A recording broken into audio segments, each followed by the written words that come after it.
네, 감사합니다. 한 주간 잘 지내셨습니까? 오늘 함께 은혜 나누실 말씀 여호수아 8장 1절, 2절, 2절 말씀 보도록 하겠습니다.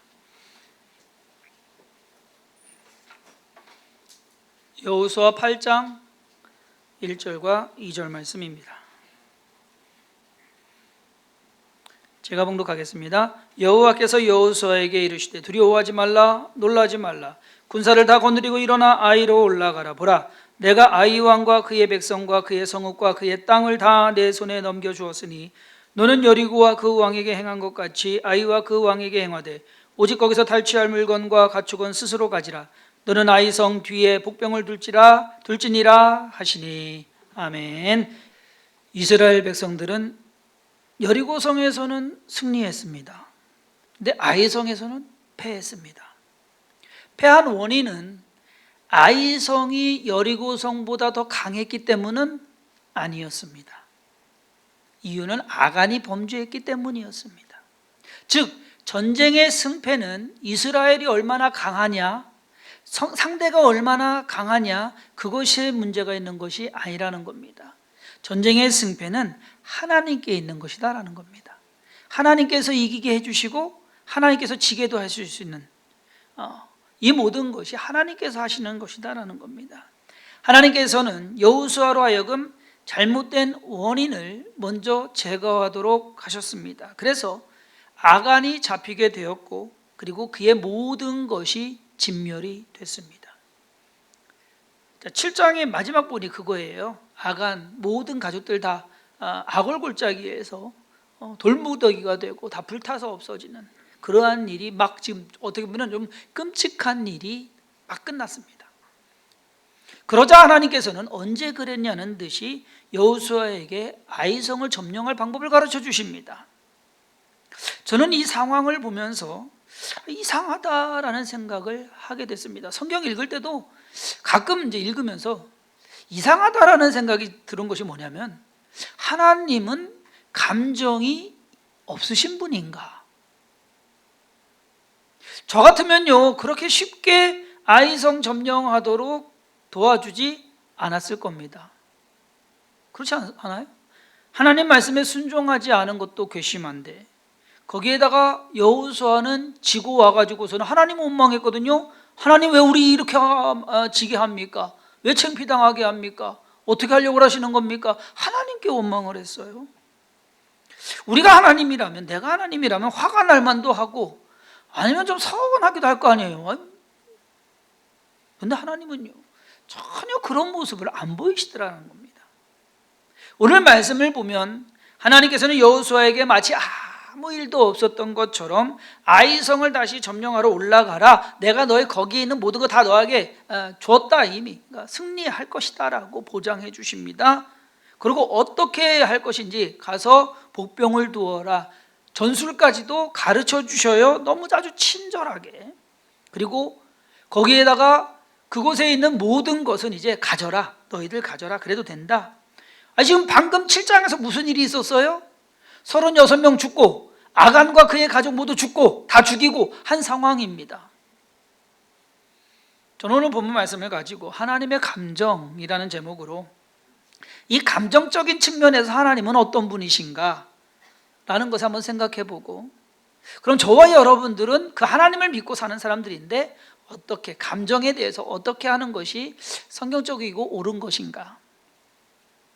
첫 번째로 우리는요 뒤끝이 없으신 하나님을 봅니다. 오늘 우리가 읽은 여호수아 본문은 여호수아 8장입니다. 서론에서 말씀드렸듯이 여호수아 7장에서는요 여리고성에서 은, 금과 그리고 신하산 외투를 훔친 아간을 찾아냅니다. 그리고 그의 가족은 물론 그의 모든 소유를 다 불태우고 죽이고 그리고 진멸하고 없애는 그 기록이 나옵니다. 이 일은 순전히 아간이 욕심을 부려서 죄를 지었기 때문입니다. 여리고성을 점령함에 있어서 하나님께서 요구하신 것은 능력이 아닙니다. 힘이 아닙니다. 지혜도 아닙니다. 순종입니다. 온전함으로 순종하는 것. 그런데 그 온전함이 깨지고 말았습니다. 화도 날 만도 하고 속도 상할 만도 한데, 그래서 화가 풀릴 때까지 우리는요 시간이 좀 걸리지 않아요, 여러분? 저도 좀 걸리는데, 예? 좀 이게 좀 풀리려면은 그래도 며칠, 몇 주, 오래 가시는 분은 몇 년 가는 분도 있더라고요. 그렇잖아요. 근데 어찌된 일인지 하나님은 금방 달라지십니다. 언제 그랬냐는 듯이. 한마디로 뒤끝이 없으신 분입니다. 국어사전에서 뒤끝이라는 단어를 찾아봤는데, 일의 맨 나중이나 끝, 어떤 일이 있은 바로 뒤, 그리고 요게 이제 맞는 것 같아요. 좋지 않은 감정이 있은 다음에도 여전히 남아있는 감정. 우리는 감정을 풀지 않고 화를 그치지 않고 계속해서 안 좋았던 일을 계속 이어가는 사람을 가리켜서 뒤끝장렬이라고 합니다. 그렇죠? 예. 대부분의 사람들이 뒤끝이 있습니다. 저도 있습니다. 예. 안 그래요? 여러분들 한 거, 서운한 거, 섭섭한 거, 잘못된 거 이야기하면은 한 번 이야기하고 끝나시는 분 있어요? 안 그럴걸요? 교회에서 이제 목회를 하다 보면요, 어느 때는 며느리들만 모여 있을 때가 있어요. 그러면 시어머니 얘기요? 예, 결혼하기 전부터 얘기를 합니다. 그러면 또 한 번은 가면은 시어머니들만 모여 있는 경우가 있어요. 그러면은요, 또 며느리들 얘기 또 끊임없이 얘기를 합니다. 근데 작년에도 들은 얘기인데 또 해요. 안 끝나. 이제 끝날 만도 한데, 사람은요, 이 감정을 참 그래요. 이게 툭 털어버리면 될 것 같은데 안 되는 것이 사람의 감정입니다. 어떻게 보면 사람이기 때문에 그런 건 아닌가. 그런데 하나님은 다릅니다. 인간의 잘못이나 실수를 담아두지 않으십니다. 하나님은 그런 분이십니다. 그것을 마음속으로 콩 하고 있다가 이건 내가 언제 혼내켜야지 라고 하는 그러한 분이 아니란 얘기예요. 그럼 우리가 볼 때 하나님 그런 분 아닐까요? 아니요. 여러분, 순서가, 이 의미가 달라요. 사람들은요, 쌓아놔요. 이걸 감정을 쌓고 또 쌓고 언젠가 가서 폭발해 버립니다. 그렇죠? 근데 하나님의 입장은 쌓아놓는 것이 아니라 참아요. 인내하고 그러고서 심판하시는 것. 하나님의 태도와 이 모습과 인간의 모습은 다르다라는 것입니다. 에덴 동산에서 하와가 뱀에게 속아서 선악과를 먹습니다. 그 선악과를 남편인 아담에게도 줍니다. 그래서 하나님께서 오셔서 아담에게 먼저 물으시죠. 야, 너 왜 선악과 먹었냐? 아담이 이야기합니다. 하나님께서 주신 저 여자가 먹으라고 해서 내가 먹었습니다. 그렇죠? 그러면 우리 같으면요, 그 순간에서도 화냈을 거예요. 뭐라고? 안 그렇겠습니까? 근데 하나님께서 들으십니다. 그리고 하와에게 묻습니다. 너 왜 선악과 먹었냐? 뱀이 먹으라고 그래서 먹었습니다. 자기들 잘못 아무도 없대요. 하나님께서는 뱀에게도 벌을 주시고 아담과 하와, 남자와 여자에게 벌을 주십니다. 여자에게는 해산하는 고통을 주시고 남자는 이마에서 땀이 흘러야 양식을 먹을 수 있는 그러한 고통을 주십니다. 그 말 딱 끝나자마자 지금 막 저주하고, 지금 우리 같으면 기분 나빠가지고서 화나고서 하지 말라는 거 왜 했냐고 막 할 텐데, 창세기 3장 21절 말씀에 여호와 하나님이 아담과 그의 아내를 위하여 가죽 옷을 지어 입히시니라. 이건 도대체 무슨 상황이냐라는 거예요. 우리 같으면 그렇게 하겠습니까? 발가벗고 창피를 당하든 말든 뭔 상관이냐, 추위에 떨든 말든 뭔 상관이 있냐, 그냥 내버려 두고 좀 혼 좀 나봐라 하지 않겠냔 말이에요. 그런데 하나님께서는 가죽 옷을 지어 가지고서 입히십니다. 여기에서의 하나님의 생각이 뭡니까? 하나님의 마음이 뭡니까? 화나고 서운하고 하는 그런 마음 아니에요. 하나님의 마음은요, 불쌍한 마음입니다. 아담과 하와를 불쌍하게 여기는 마음, 잘못한 사람들한테 불쌍한 마음을 가지시는 하나님. 어떻게 보면 이해가 안 되고, 어떻게 보면 하나님 감정도 없나라고. 인간의 감정을 만드신 하나님께서 감정이 없으시겠습니까? 있죠. 하나님은 감정이 없으신 분이 아니라 감정을 다스리시는 분이십니다. 사람은 감정을 다스릴 줄 몰라서 감정에 치우쳐서 일을 그르치는 경우가 많이 있습니다. 하나님은 그런데 사람처럼요, 화내거나 삐지는 경우가 없다는 겁니다. 그러면 이렇게 또 문득 아마 질문이 날 거예요. 출애굽기 20장에 10계명 중에 이런 말씀이 있습니다. 너를 위하여 새긴 우상을 만들지 말고 또 위로 하늘에 있는 것이나 아래로 땅에 있는 것이나 땅 아래 물속에 있는 것의 어떤 형상도 만들지 말며 그것들에게 절하지 말며 그것들을 섬기지 말라. 나 내 하나님 여호와는 질투하는 하나님인즉 나를 미워하는 자의 죄를 갚되 아버지로부터 아들에게로 3,4대까지 이르게 하거니와 나를 사랑하고 내 계명을 지키는 자에게는 1,000대까지 은혜를 베푸느니라. 이 말씀을 딱 보면 하나님께서 좀 뒤끝이시신 분 같아요. 그죠? 3, 4대까지 내가 벌을 내리겠다. 그런데 여기에서 말씀하시는 하나님의 질투는요, 하나님이 이뻐 안 해준다고, 하나님 안 믿는다고 화가 나가지고서 감정이 푹 올라가가지고서 질투하는 그러한 질투가 아닙니다. 당연한 것, 즉 하나님 한 분 외에 다른 신이 없는데 다른 신을 만들어 놓고 섬기는 것이 옳지 않고 어리석은 것이기 때문에 그러한 행동을 하는 사람들에 대한 반응이 나오는 것이 질투다라는 겁니다. 만약에 하나님께서 우리 사람과 같은 그러한 모양으로 그러한 모습으로 질투를 하신다고 하면 이 세상에 살아남을 사람 몇 명이나 있겠습니까? 없어요. 하나님은 그러한 모습으로 우리가 생각하는 그러한 질투가 아니란 얘기입니다. 요즘 같은 때에는 어쩌면 하나님이 항상 화가 나 계셔야 될 거 아닌가? 그렇잖아요. 코로나19 때문에 지금 제대로 우리가 하나님 잘 못 섬기는 그러한 부분도 없지 않아 있는데, 그런데 하나님은 그러한 하나님이 아니시다라는 겁니다. 좋고 싫은 것이 분명하신 분은 맞아요. 그렇기 때문에 하나님의 감정은 사람의 감정보다 정확할 수밖에 없다는 것, 그것을 우리는 알아야 됩니다. 하나님은 지켜보고 계시는 분이시긴 하지만 그것을 감정적으로 쌓아두시는 분은 아니란 얘기예요.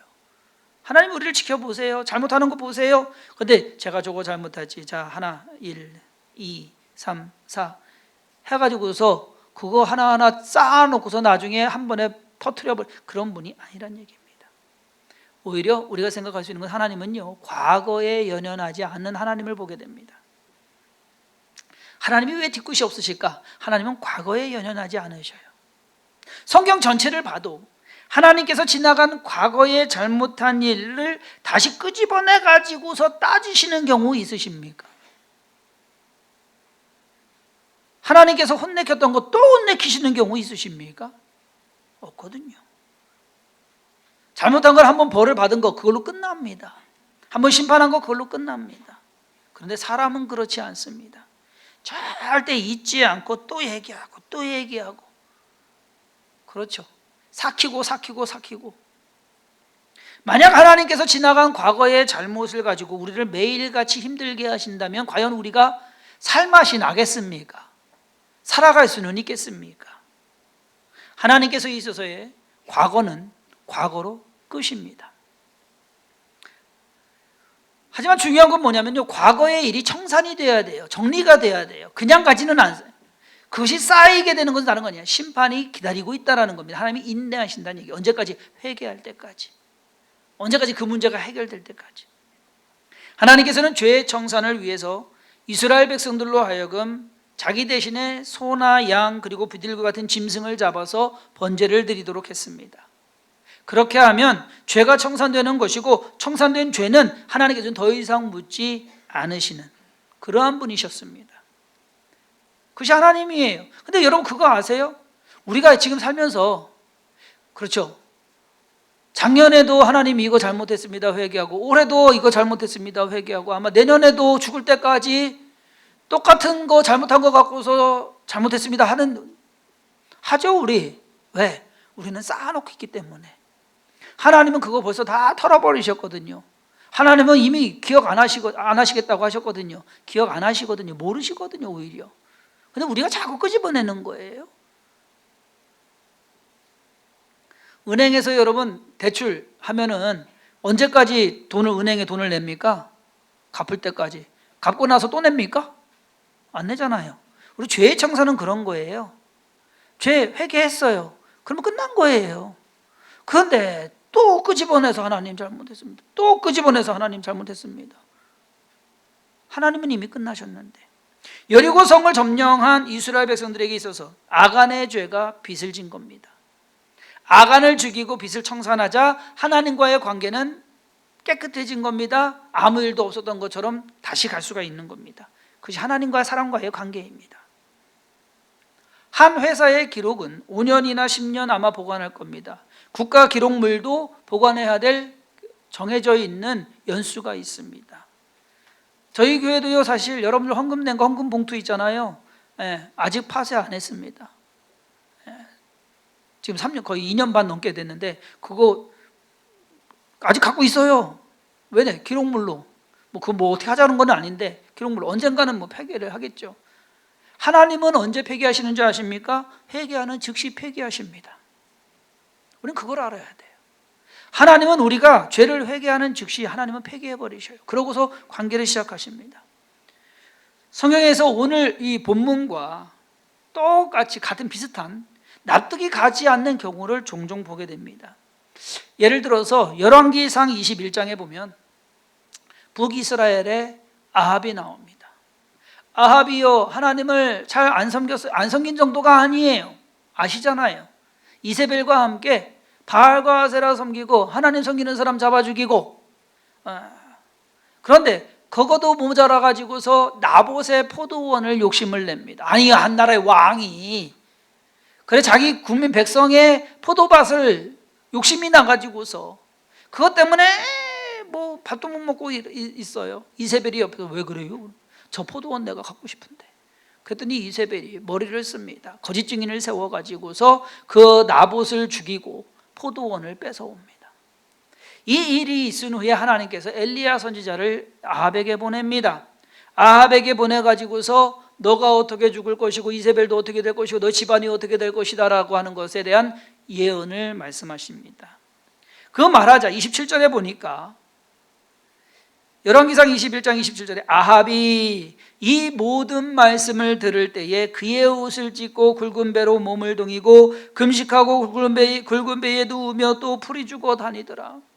풀이 푹 죽어서, 아니 여러분 지금 이적인데 하나님께 지금 잘못했죠. 백성들에게 잘못했죠. 죄라는 죄는 엄청난 죄를 지었는데 28절이 진짜 대박입니다. 여호와의 말씀이 디셋 사람 엘리야에게 임하여 이르시되 아합이 내 앞에서 겸비함을 내가 보느냐. 이 말씀 나오는 게 참 신기한 거예요.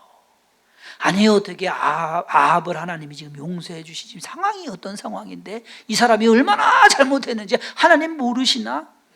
아시잖아요. 그런데 아합이 내 앞에서 겸비함을 보느냐.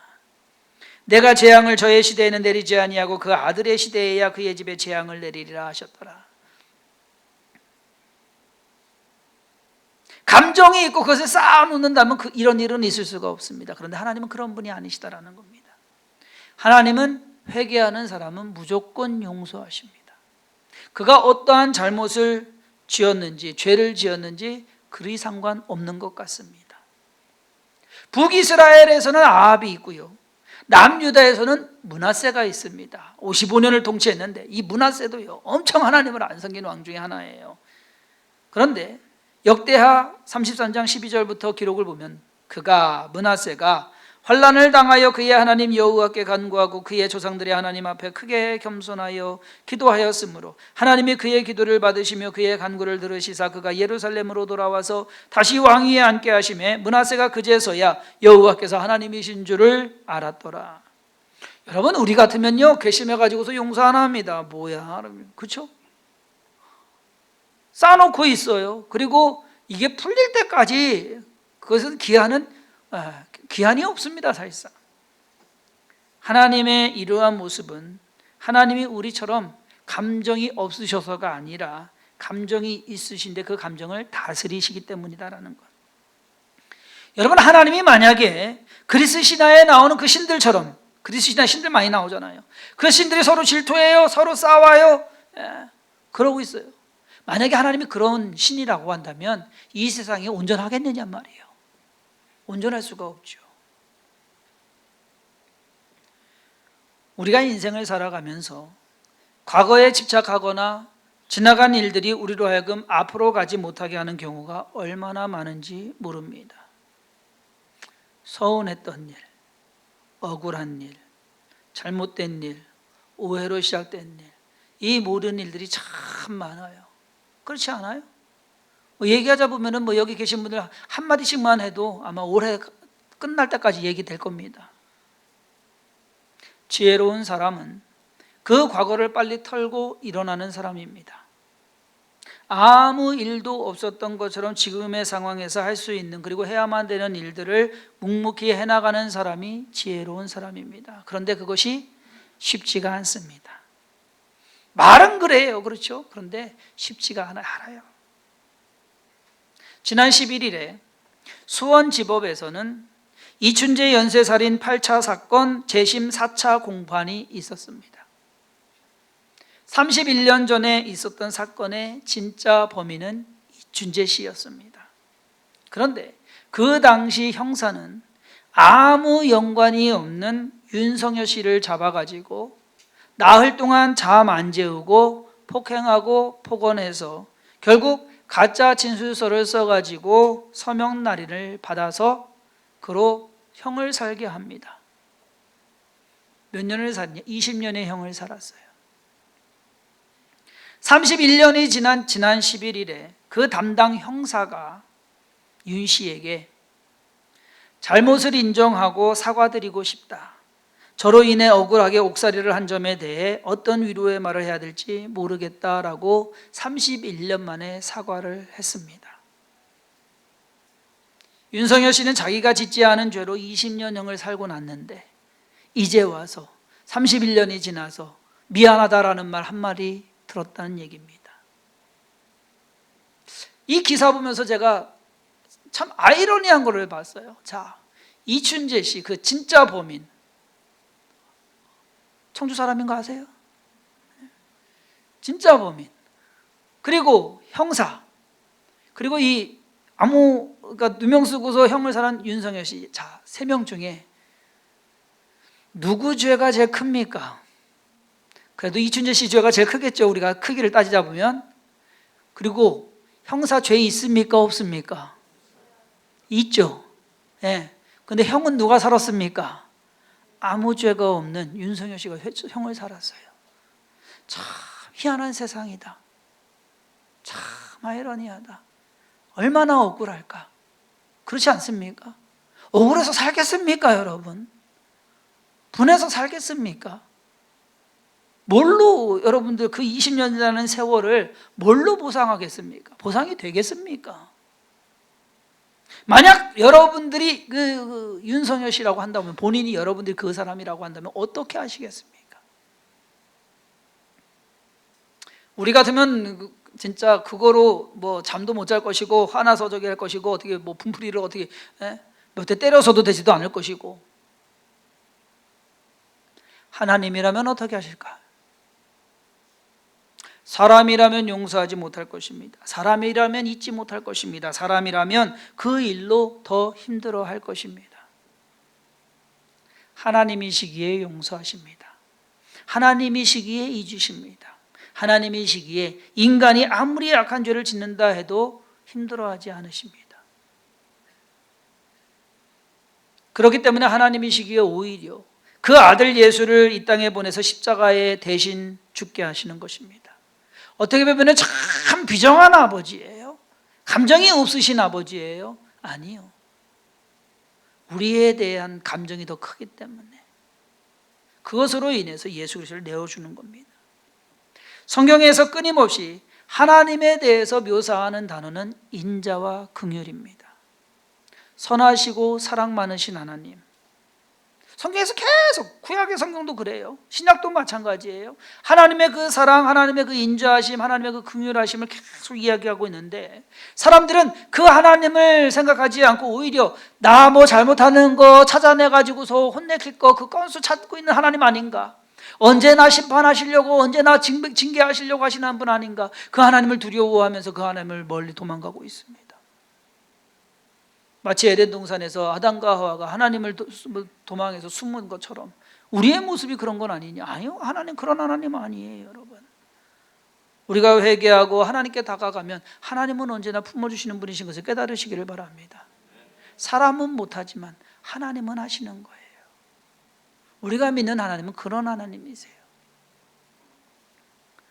우리가 믿는 하나님은 나쁜 하나님이 아니라, 힘들고 어려운 분이 아니라 좋은 하나님이신 것을 깨달으시기를 바랍니다. 여러분들의 삶 가운데 무언가 하나님과 거리감이 생기고 무언가 어색함이 생긴다고 한다면 하나님 잘못했습니다 라고 하고 그저 품어주시고 안아주실 그 하나님을 의지하고 기대하면서 나아가시기를 바랍니다. 하나님은 언제나 여러분들의 과거 묻지 않으시는 분이에요. 하나님은 지금의 현재의 여러분들의 모습, 그리고 앞으로 살아갈 것에 대한 기대와 또 소망을 우리에게 오히려 주시는 그러한 분이신 것을 깨닫고 믿음으로써 모든 삶 힘을 가지고 용기를 내서 살아가시기를 주님의 이름으로 축원합니다. 기도하겠습니다. 하루를 살아가며 힘들고 어려운 때가 있습니다. 그러나 우리가 부족하고 우리가 연약하고 우리가 잘못해서 그러한 일들이 더 많은 건 아닌지 하나님, 우리 자신을 돌아보게 하시고 무엇보다도 하나님 앞에 바로 설 수 있는 우리의 삶이 되게 하여 주옵소서. 잘못한 것 회개하게 하시고 우리 자신을 고쳐서 하나님 앞에 쓰임받게 하시며 하나님께서 원하시는 삶이 무엇인가 깨달아 알게 하시고 그 안에서 기뻐할 수 있는 그러한 은혜가, 그러한 복이 우리의 삶 가운데 넘쳐나게 하여 주옵소서. 우리의 가정도, 우리의 교회도, 또 우리의 자녀들도 믿음 안에서 하나님과의 올바른 관계가 잘 정립되게 하시고 세워져 가게 하시며 그 삶을 통해서 하나님의 영광 가운데 쓰임받는, 또 하나님의 큰 능력을 나타내는 우리의 모든 삶이 되게 하기를 바라고 예수님의 이름으로 간절히 축복하며 기도했사옵나이다. 아멘.